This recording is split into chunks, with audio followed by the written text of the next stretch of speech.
pessoal, tudo bem? Estamos começando mais um podcast do Grupo Marca e hoje nós vamos falar com Daniel Alves. Ele manja de bola, mas não é aquele, é outro. Ô Daniel, me diga uma coisa, o seu nome... Primeiro, obrigado por ter aceito o nosso convite, né, para ter um papo aqui no Grupo Marca. Mas o teu nome é Daniel Alves mesmo ou tem mais coisa aí no meio? Boa tarde a todos. Meu nome sim é Daniel Alves. É Daniel Alves dos Santos Júnior. Pois é, até muito recentemente, esse tipo de confusão podia até ser útil para a rede social, enfim, né? Para angariar seguidores. Mas agora, por conta do problema que o craque da seleção de futebol está vivendo, nem é tão bom assim, né?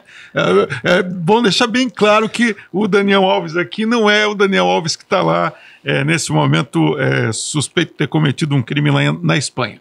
Para esse momento, a gente concorda que não é tão interessante, mas, coincidentemente e curiosamente, existiu uma correlação em 2017, quando eu fui convocado para a Seleção Brasileira de Futsal pela primeira vez, que até então o meu nome era, eu só era chamado de Daniel e mais nada, Daniel e ponto. Sempre foi assim, até 2017.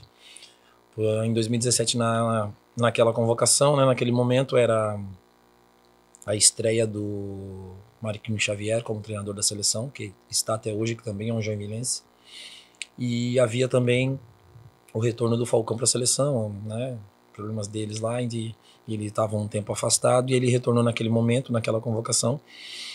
E ao final do primeiro jogo que a gente fez contra o Uruguai, num desafio internacional, esse jogo terminou 1-0, Brasil, gol meu. O que aconteceu? Fizeram uma correlação dos nomes, né, ao final do jogo e tal, e a partir daquele momento eu tenho sido chamado de Daniel Alves para o esporte, para o futsal. Mas não é um apelido, né? É o nome de verdade, isso. Só ele foi usado na sua totalidade. Ô Daniel, você é de Joinville e você pratica ou vive do futsal há 20 anos como profissão. A gente pode afirmar isso? Isso, creio que mais de 20 anos, né? Eu vivo do futsal. E sim, sou um joinvilense. Agora, me diga uma coisa, quando você começou a jogar bola lá, que você era moleque, você já começou no futsal, começou no futebol de campo, como é que você foi parar no esporte da bola pesada, que não é pesada há muito tempo, né? Antigamente que era pesada. Antigamente ela era pesada, é verdade. Eu sempre fui um dos meninos, né, como na maioria, que tinha o sonho de ser jogador de futebol, né, de viver disso, né, porque eu acho que ele é muito... Existe um glamour, né, de quem está de fora, né, pelas pessoas assistirem a gente trabalhando, né. E eu sempre tive esse sonho também quando criança. E eu comecei no futebol de campo, até cheguei a treinar no JEC aqui, quando ainda o JEC treinava, as escolinhas treinavam na Tigre, né, naquela época. Então eu também, como criança, adorava, né.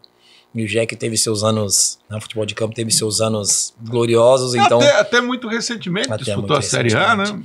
Então, foi uma coisa que sempre me chamou a atenção.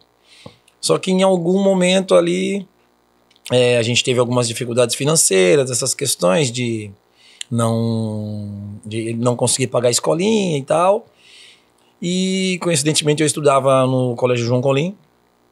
E eu tinha na sala de aula aqueles coleguinhas que a gente jogava bola se deixasse antes da aula, no intervalo da aula, no recreio e pós-aula. E se desse até durante. Até durante, se pudesse. E o que aconteceu? Um deles sempre falava muito, não, que vocês não devem ir para o futebol de campo, o futsal é muito melhor. Lá no futsal pode substituir várias vezes, no campo às vezes vocês nem entram. E a gente foi começando a ficar seduzido por isso. Começou a ficar seduzido por isso. E aí, ele era um menino que tinha uma condiçãozinha um pouquinho melhor que a gente. E aí ele falou, não, eu vou pegar dinheiro com a minha mãe e eu vou pagar um mês de escolinha pra vocês. Isso você tinha que idade?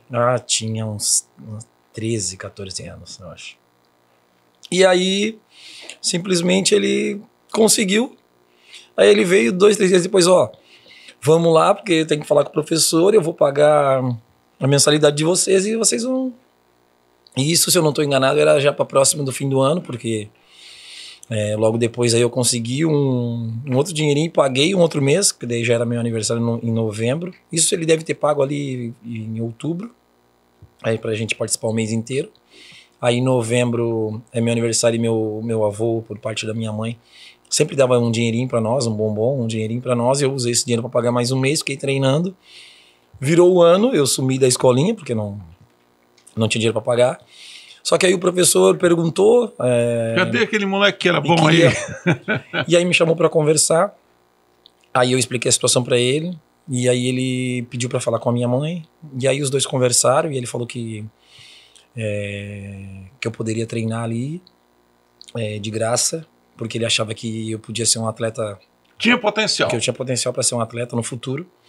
E aí ficou esse acordo.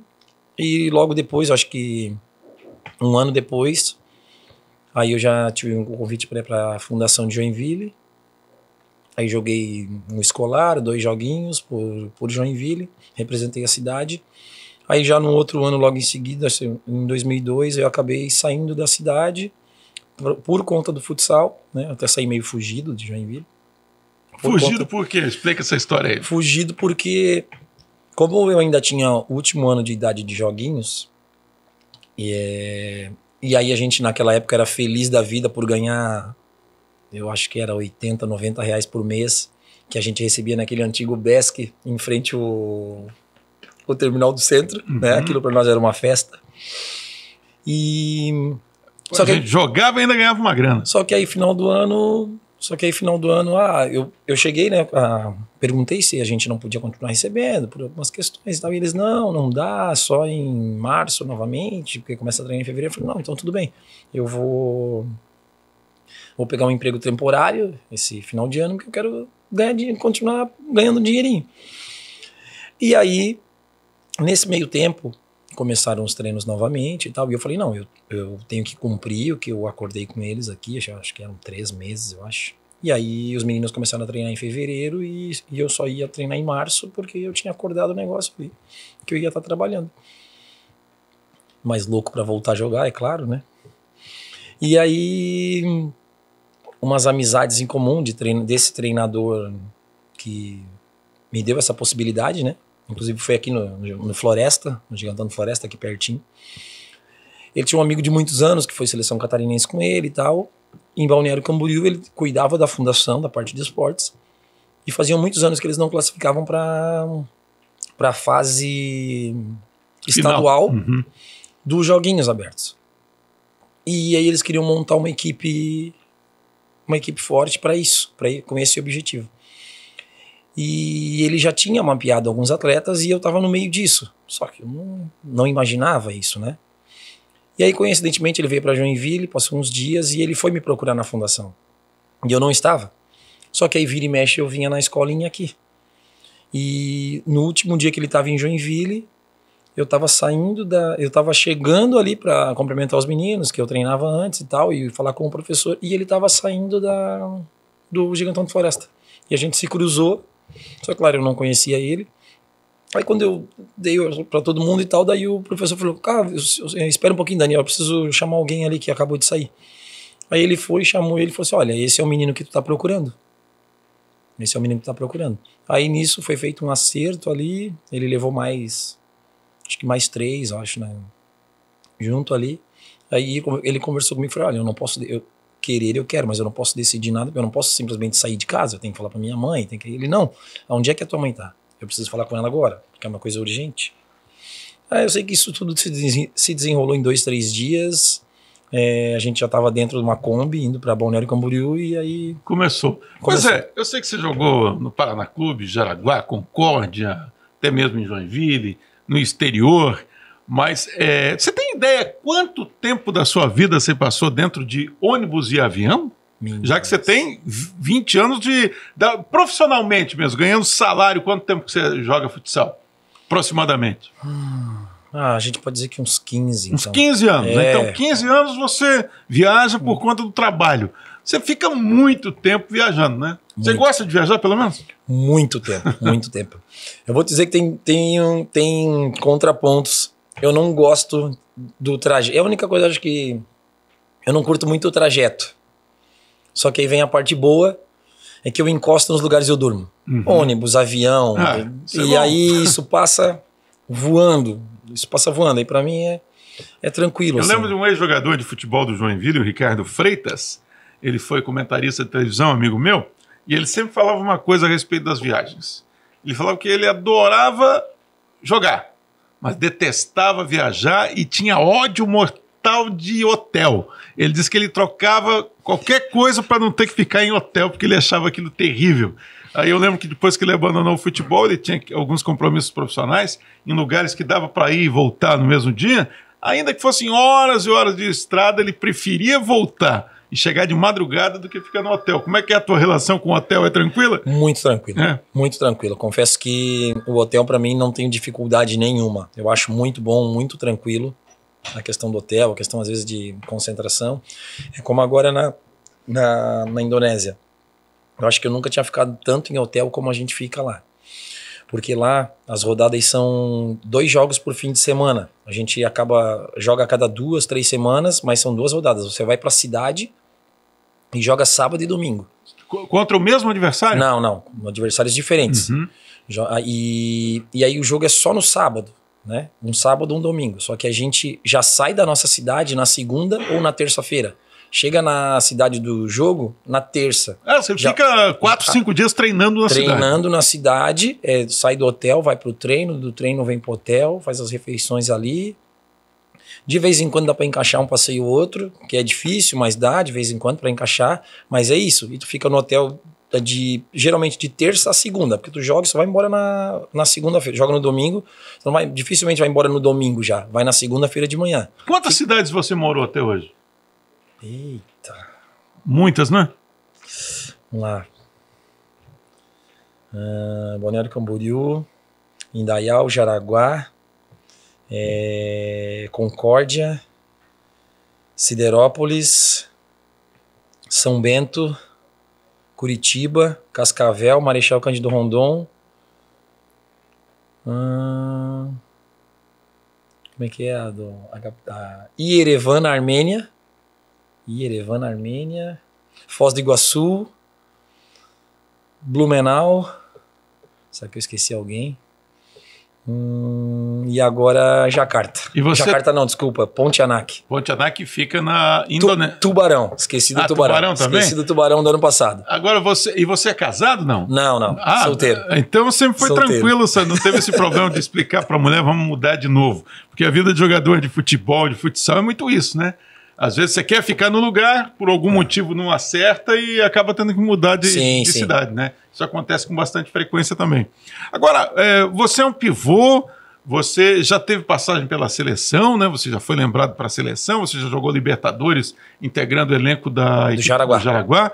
Quer dizer, você tem bastante experiência no futsal.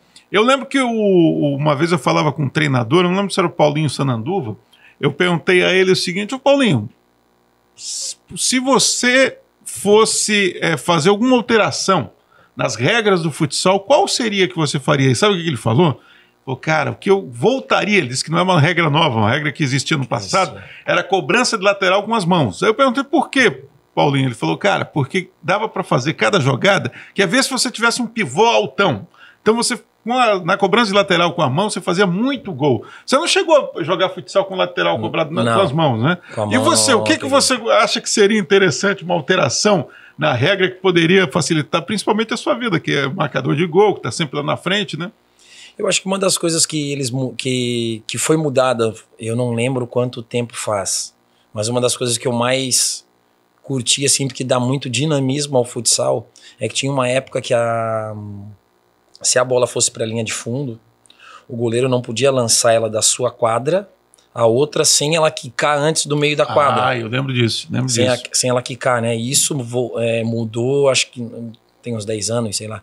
Eu acho que essa foi uma mudança que deu muito dinamismo. É porque, por exemplo, o goleiro não poderia encontrar o atacante lá na frente e jogar, né, a bola diretamente para ele. E a ideia do goleiro linha, você acha bacana ou não? Eu acho bacana. Acho que é uma situação interessante que por muitas vezes muda muitos jogos, né? Por muitas vezes muda muitos jogos. A gente vê aí muitas situações de, às vezes, estar perdendo por 2, 3-0, conseguir um empate, conseguir uma virada. Agora, então me responde uma coisa. Muito legal. Por que acontece quase, quando as equipes são equivalentes, obviamente, né? Quando tem uma equipe muito mais forte que a outra, isso não se nota. Mas quando as equipes são equivalentes, por exemplo, você coloca lá o goleiro linha, e sendo um jogador habilidoso, a bola fica praticamente o tempo todo com esse time que está com o goleiro linha. Por que não adotam isso em circunstâncias menos... Porque geralmente isso se faz em situação de pressão, faltando pouco tempo, precisa conseguir o resultado. Então, por que ninguém adota isso, por exemplo, no meio do primeiro tempo, botar o goleiro linha para botar pressão e ficar com a bola? Olha, hoje em dia, a gente está com alguns goleiros que são mais... Eu mesmo... Tem goleiro aí que é muito mais habilidoso que eu. Não dá pra brincar com o goleiro. Ano passado eu joguei com um ano passado que, pra ter uma ideia, o apelido dele era Mbappé. Esse aí, se deixasse, ele dava pedalada, ele saía... Mas ele é goleiro ou goleiro? É goleiro mesmo. Não precisa nem do goleiro linha nesse caso. Goleiro mesmo, goleiro mesmo. E ele nos ajudou em muitas situações de... E ele, no início, a ideia... né, do treinador que levou ele, era essa. Independente do resultado de jogo, era colocar ele, ou a gente ganhando para posse de bola, ou para buscar um jogo, né, para sair de um placar negativo, né, pra gente. E ele era muito bom nessa situação, muito bom. E hoje em dia tem muitos treinadores que têm essa ideia. E o jogo, a gente tá ganhando de 1-0, vamos colocar o cara para ver o que eles vão fazer, de que forma que eles vão marcar, pra gente poder ter uma superioridade e tentar abrir um pouquinho mais o placar. Quer dizer, na prática você tem essa opção o jogo inteiro. Sim, quando você tem um goleiro muito habilidoso, né? Tanto em 2012, nós, em Cascavel, eu acho que o nosso título paranaense passou muito por conta disso. Na época o treinador era o Ney Vitor, e o Ney Vitor sempre gostou desse tipo de coisa, sempre gostou. E ele tinha o David, que hoje o David jogou aqui na Intel, jogou no Corinthians e outras equipes e tá fora do país um tempão. Agora ele tá em Portugal, se eu não me engano, no Braga. Acho que é Braga que ele tá, em Portugal. E em 2012, a gente vivia essa situação. Às vezes o jogo tava 1-0 para nós, 2-0, e a gente tava tomando um pouco de pressão, e ele chamava o David. Botava o David no meio da quadra, um cara para trás, e ficava jogando 5-4, esperando para ver o que a outra equipe ia fazer. Agora, me responde uma coisa, faltam lá 30, 40 segundos, geralmente o time que está perdendo, perde tempo. Aí a turma fica ali em volta do treinador, o treinador pega aquela clássica pranchetinha, você aqui, pra cá, você pra lá, não sei o quê. Eu vi isso muitas vezes porque eu fiz cobertura esportiva, né? Realmente dá para entender o que o treinador está pedindo e aquela conversa rápida ali, o jogador consegue executar aquilo que o treinador está falando. Claro, certamente muitas vezes não dá certo por diversas razões, né? Porque tem um adversário. Mas de um modo geral, dá para praticar e executar aquilo que o treinador está pedindo? Dá sim. Até porque quando chega naquele momento, já tem muita coisa preparada. Na maioria dos times... Eu acho que tem algumas jogadas, dá para colocar não é nem a maioria. Todos os times têm uma formação que vai marcar o goleiro linha e uma que vai atacar. Sempre tem os especialistas para aquele determinado... Porque isso é um momento muito importante do jogo, que é aqueles 2, 3, 4 minutos finais onde se você está ganhando, você precisa manter o teu resultado. Se você está perdendo, você vai querer reverter aquele resultado. Uhum. Então já tem um negócio pré-estipulado, ó. Para entrar para marcar para atacar vai ser o Enio, o Rafa, o Daniel, o Joãozinho e o Alan. Esses são meus 5 que vão atacar, se a gente estiver precisando, estiver perdendo. Não, a gente tá ganhando, não. Para defender vai ser o Márcio, o Felipe, o Fernando e o Altair. Já está mais ou menos... Já está tudo praticamente mapeado. Então chega naquele momento, o treinador sente, eu acho que para a gente entrar na defesa deles, a marcação deles é essa ou é aquela outra. Para a gente entrar nessa marcação, acho que aquele movimento que a gente fez terça-feira, que a gente treinou, vamos insistir nesse movimento para ver se a gente vai conseguir fazer. Agora, você já jogou com o Falcão e contra o Falcão algumas vezes, com certeza, né? Sim. Além de vê-lo jogar, né? Certamente você viu ele jogar também pela televisão e em outras circunstâncias. Todo jogador que eu falo diz o seguinte, cara, o Falcão... Eu lembro de ter visto muitos jogos do Manuel Tobias e ele era um cracaço, mas o Manuel Tobias ele não era tão assim, como é que eu posso dizer? Ele não era tão exibicionista, ele era mais, plástico, mais objetivo, ele era, embora jogasse muita bola, né?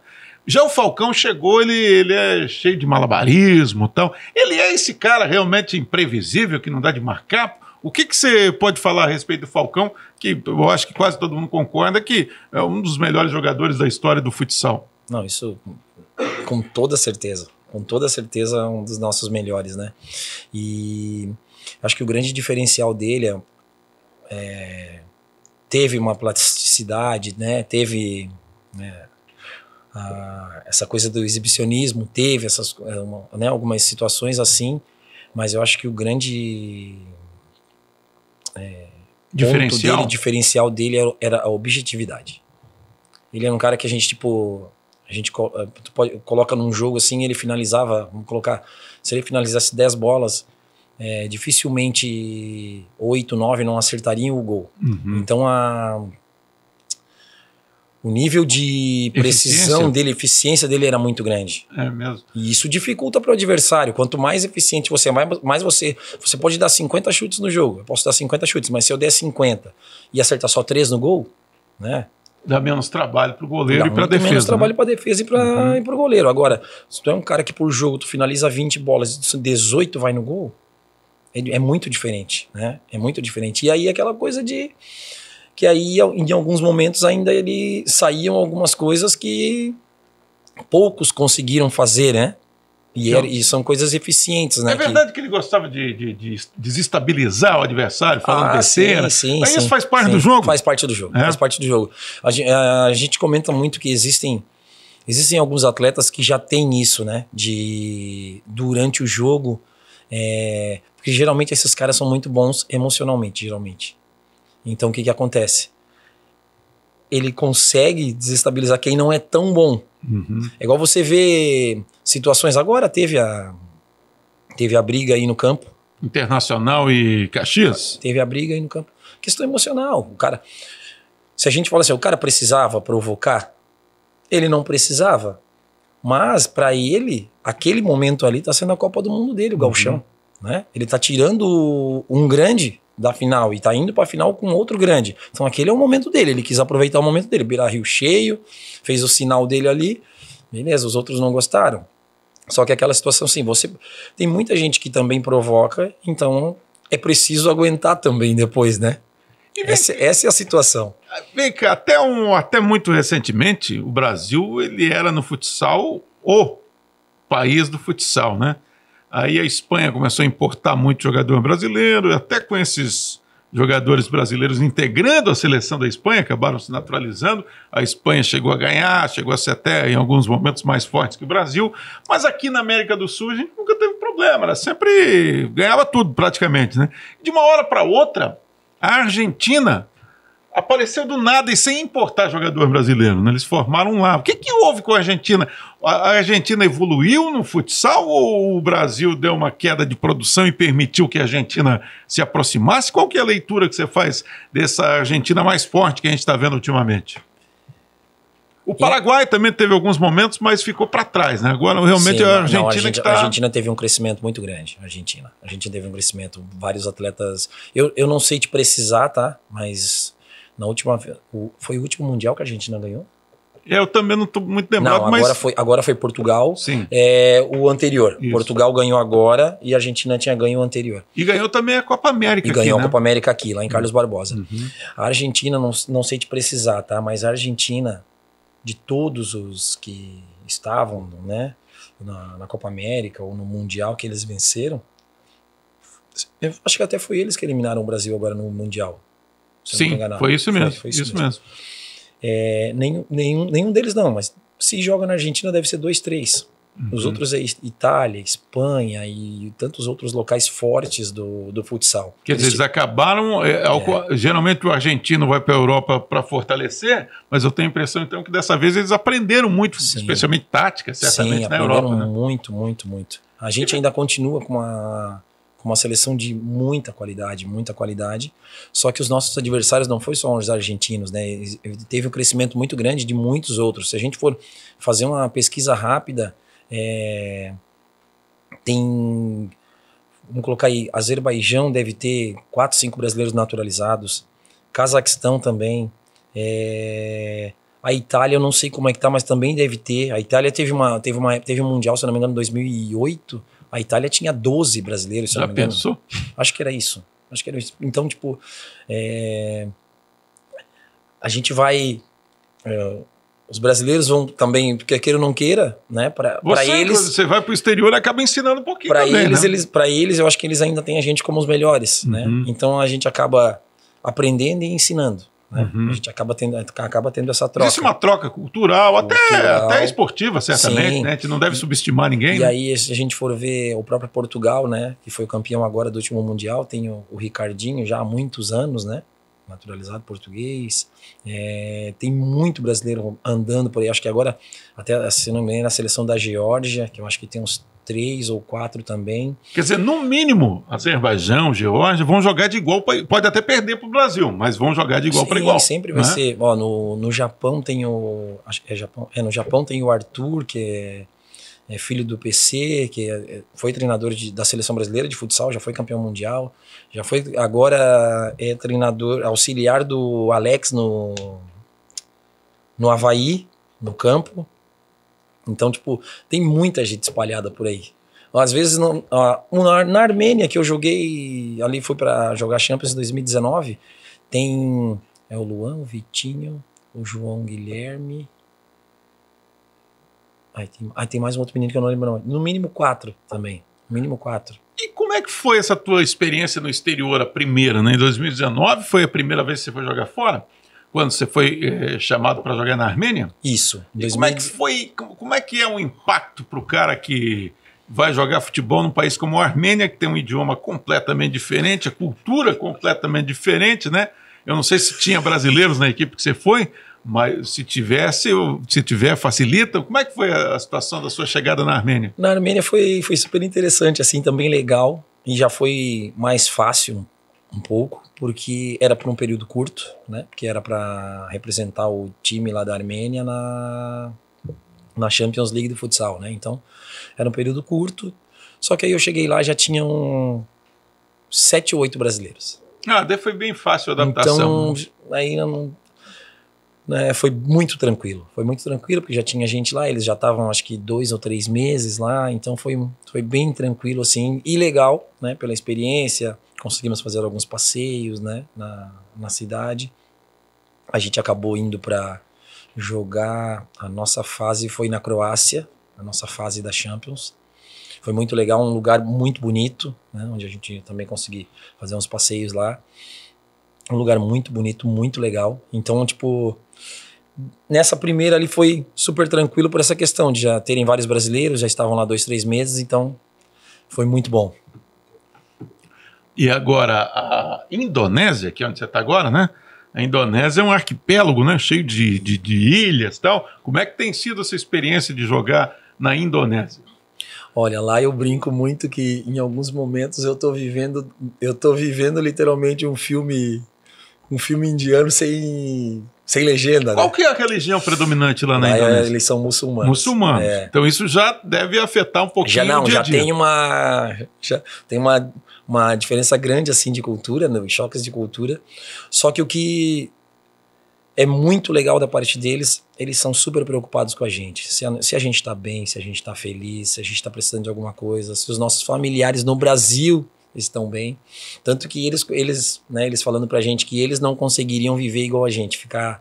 Que agora essa primeira vez que eu fui, eu fiquei pouco mais de 60 dias lá. E aí agora a gente volta e fica mais 4 meses e meio. Você chegou a ficar lá naquele período que eles não podem se alimentar durante Vai ser agora. Como é que chama? O Ramadã. O Ramadã. Vai ser agora, final de abril, se eu não estou enganado. Quer dizer, daí os atletas nativos lá, eles não comem durante o dia inteiro. Não. Como é que faz para treinar assim? Não, é um período de 10 dias, não tem treinamento. Daí eles não tem treinamento. Menos porque mal, né? Se eu não estou enganado, é só água durante o dia. Só água. Depois do sol, o pessoal pode... Aí eles podem se alimentar. Claro que você é atleta, você não bebe, eu imagino, né? Ou se bebe socialmente. Como é que é isso lá na Indonésia? Existe muito rigor com bebida alcoólica? Alimentação? Como é que funciona lá? Eles não têm um rigor com a bebida alcoólica, não. Não tem? Não. Só o que deu para perceber é que eles não... eu acho até que eles não são muito adeptos à bebida. Eles bebem de vez em quando, assim, mas não são muito adeptos. Até porque, tipo, se a gente for ver aqui, a gente tem, sei lá, uns 15 tipos de cerveja, ou até mais a gente tem, né? Se a gente entra no mercado. Eu acho que tem mais, Então tá, a gente entra no mercado, vamos lá, 30 tipos de cerveja a gente tem aqui. Lá você entra no mercado, ele fica numa estantezinha, tipo, literalmente fechada essa estante. Se você quiser a cerveja, você tem que pedir pra moça no balcão, ela vai pegar a chave, vai retirar a quantidade que você quer, aí ela vai te dar. Quer dizer, pra tu pagar. E tem 4, se eu não me engano, 4 tipos de cerveja no mercado. E só isso. Mas não tem nenhum tipo de restrição? Não tem nenhum tipo de restrição. E a alimentação lá, como é que é? Boa? A alimentação tem algumas coisas típicas, né, deles, que é o normal. A gente não provou muita coisa, não provou muita coisa disso. Só que tem muita coisa parecida, né, similar com o nosso. Então, até porque eles devem ter a preocupação de adaptar também um pouquinho a alimentação. Isso ajuda muito em mercado, hotel, nos restaurantes. Tem muita coisa parecida com o nosso. A única coisa que a gente tem que cuidar muito é a pimenta. Porque a pimenta é cultural deles. Eles não economizam. E eles não economizam na pimenta. Não economizam na pimenta. Agora você estava me falando que um pouquinho sobre o regulamento lá do campeonato, que é bem diferente, né? A forma como eles disputam. Sim. São 2 jogos no final de semana, e os 2 jogos são em alto rendimento. O pessoal poupa jogadores, já que o time jogou no sábado, tem que repetir no domingo. Como é que é como é que o treinador monta as equipes para esses 2 jogos consecutivos? Não tem nada de poupar. Todo mundo vai para o jogo. Todo mundo vai para o jogo. Quem tiver 100%, quem puder ajudar, vai para o jogo, né? Até porque o objetivo sempre do final de semana é fazer 6 pontos, né? Nem sempre se consegue, mas o objetivo é esse. Às vezes, quando acontece e tem uma gordurinha para queimar lá no final do jogo, hoje o time tá... O que acontece com muitos também, acontece aqui. Não, hoje o time conseguiu ter um desempenho bom e tá com uma vantagem legal de gols. Vamos segurar esses aqui que são um pouco mais importantes para amanhã a gente ter a galera mais inteira e tal. Mas não é uma coisa que aconteça sempre. É uma coisa que aconteça sempre. Normalmente é 100% para cima. 100% para cima. E como é que você tá em Joinville? Por quê? Você tá aqui no Brasil de férias? O que tá rolando? O que aconteceu foi que acabou o primeiro turno. E aí a competição tem uma parada de 2 meses. 2 meses? 2 meses. E aí nós ganhamos 17 dias para ficar no Brasil. Aí a gente retorna agora na sexta-feira. Os treinos iniciam... O Ramadã é quando? Se eu não estou enganado, é final de abril, mas eu não sei o dia exato. Então a gente retorna, a gente volta aos treinos. A gente vai chegar lá no dia 2 de manhã. Acho que 7h50 da manhã, se eu não estou enganado. Aqui vão ser 9... Aqui vai ser 21h50 de sábado. Lá para nós, 7h50 da manhã de domingo. São 10 horas na frente lá. Retornamos os treinos na segunda. E aí a gente vai treinar ali uns 15, 20 dias. Aí vai dar o Ramadã. Que eu não sei se é pelo dia 18, 19, 20. Aí são 10 dias, sem treinamento nenhum. Daí a gente volta a treinar no dia 1º de... Tem outras restrições além da alimentação? Ou... Eu creio que não. Eu creio que seja só alimentação, a restrição deles. E vem cá, Ramadã. Hoje você está com quantos anos, Daniel? 37. 37. Você é um jogador experiente, né? Portanto, já bastante acostumado com vários treinadores, táticas diferentes. O que você imagina? Você se imagina um treinador no futuro? Você se imagina fazendo uma outra coisa ou você ainda está pensando totalmente atleta ainda por mais tempo? Como é que está a tua cabeça em relação ao futsal? Bem, o futsal, a ideia são mais 3 anos. O futsal, né? Essa é a ideia. Pode ser fora, futsal. Pode ser voltando para o Brasil? Pode ser fora, pode ser voltando para o Brasil. A ideia são 3 anos. Aí depois eu vou olhar condição física e outros pontos. Agora, pós-futsal... Confesso que eu quero ficar bem longe do esporte. É mesmo? Tô bem longe do esporte. E por quê? Bem longe do esporte. Mas não, eu quero ter uma vida, vamos dizer assim, mais tranquila, vamos assim dizer. E aí a minha ideia, literalmente, é trabalhar com técnica em radiologia. Eu já sou formado é mesmo? em técnica em radiologia. Quem diria, hein? A minha ideia é, como eu falo para os meninos, né? Ano passado eu saía muito, passeava muito, né? Ia para as coisas com o Marcelinho e o Caio, né? Outros 2 que eram solteiros do time, né? E aí eu sempre comentava com eles, brincava que daqui 3 anos por aí eu ia estar trabalhando na radiologia, eu ia chegar em casa, ia pendurar meu jalequinho, ia tomar meu banho, ia ligar a TV para ver eles jogarem pela Liga Nacional, ou pelo Paranaense, ou sei lá, pelo Catarinense. E aí eu ia brincar com eles, que eu ia marcar eles no Instagram e falar: hoje eu tô vendo o jogo, hoje eu vou sentar para ver o jogo dos meus filhos. Mas você, quando você fala isso, porque o pessoal tem como tu falou no começo do nosso bate-papo, tem um certo glamour, né? Parece que é só diversão e jogar bola, e a gente sabe que não é bem assim, né? O nível de atleta de alto rendimento é submetido a muita pressão física, psicológica, de torcida, de todo canto, tem que viajar, não é o seu caso, mas aqueles que têm família com filhos, esposa, tem que dar satisfação porque que está mudando de cidade com tanta frequência. Mas é isso que faz você não se imaginar seguindo em alguma atividade relacionada ao esporte? Não, na verdade é querer estar em casa mesmo. É querer ter uma vida mais tranquila. Eu não quero viajar, já não quero ter esses compromissos de viagem. Eu quero literalmente fazer meu horário. E chega desse negócio de tô escalado. Atender quem eu precise atender. E aí ter um pouquinho mais de tempo, um pouco mais de tempo livre, assim, vamos dizer, e ir em casa, literalmente, em casa, né? Aproveitar mais os meus familiares também, ter esse tempo mais tranquilo, assim. E o Jack Futsal? O Jack Futsal agora acabou de conquistar uma vaga na Libertadores, né? Libertadores. E o investimento que a Crona faz ali é muito forte, né? Time sempre muito competitivo, mesmo quando não ganha, mas tem bons times. Você ainda se imagina voltando a jogar para o Joinville e de repente até pelo Jack Crona? Você acha que essa fase já passou? Como é que você avalia isso? Cara, eu como atleta, eu me vejo em todo lugar. Em todo lugar. Claro que estar em casa é especial, é interessante pra caramba estar em casa. Estar em casa é sempre bom, né? E aí é uma situação que muitos brincam comigo, né? Tenho vários amigos e colegas que acabam indo pro Carl Hansen ou pro Sesc. Ano passado a gente jogou algumas vezes aqui. E até quando eu cheguei, alguém comentou comigo: não, ainda bem que tu tá longe, porque, meu Deus do céu, gosta de fazer um gol no nosso Joinville. Mas é o que eu falo pra eles: aqui pra mim é um lugar especial de se jogar. É um lugar especial de estar em casa, independente de vir por outras equipes. E aí, pra mim, seria diferente, porque é o teu dia a dia, né? O teu dia a dia literalmente vai ser em casa, como atleta ainda. Seria muito legal. É uma situação que seria muito legal pra mim. Muito bem. Conversamos hoje com o Daniel Alves, que não é aquele, é o Daniel Alves do futsal, né? Que falou conosco um pouquinho sobre a carreira dele. Ele está jogando na Indonésia. Olha que legal, vai ver o Ramadã lá na Indonésia. E eu espero que você volte outras vezes aí para bater papo com a gente, contar a história, né, dessa vida do futsal, que é uma vida de muitas viagens, muito trabalho, muito esforço e poucos finais de semana, né? É verdade. Agradeço vocês pelo convite. Espero realmente voltar. Acho que a cada ano, a cada período que a gente passa, ou seja no Brasil, seja fora, sempre rendem boas histórias, né? Dessa vez não é diferente, né? Então, que em uma próxima a gente possa também compartilhar mais um pouco. Muito bem, Daniel Alves esteve conosco hoje aqui em mais um podcast do Grupo Marca. Um abraço, tchau pessoal.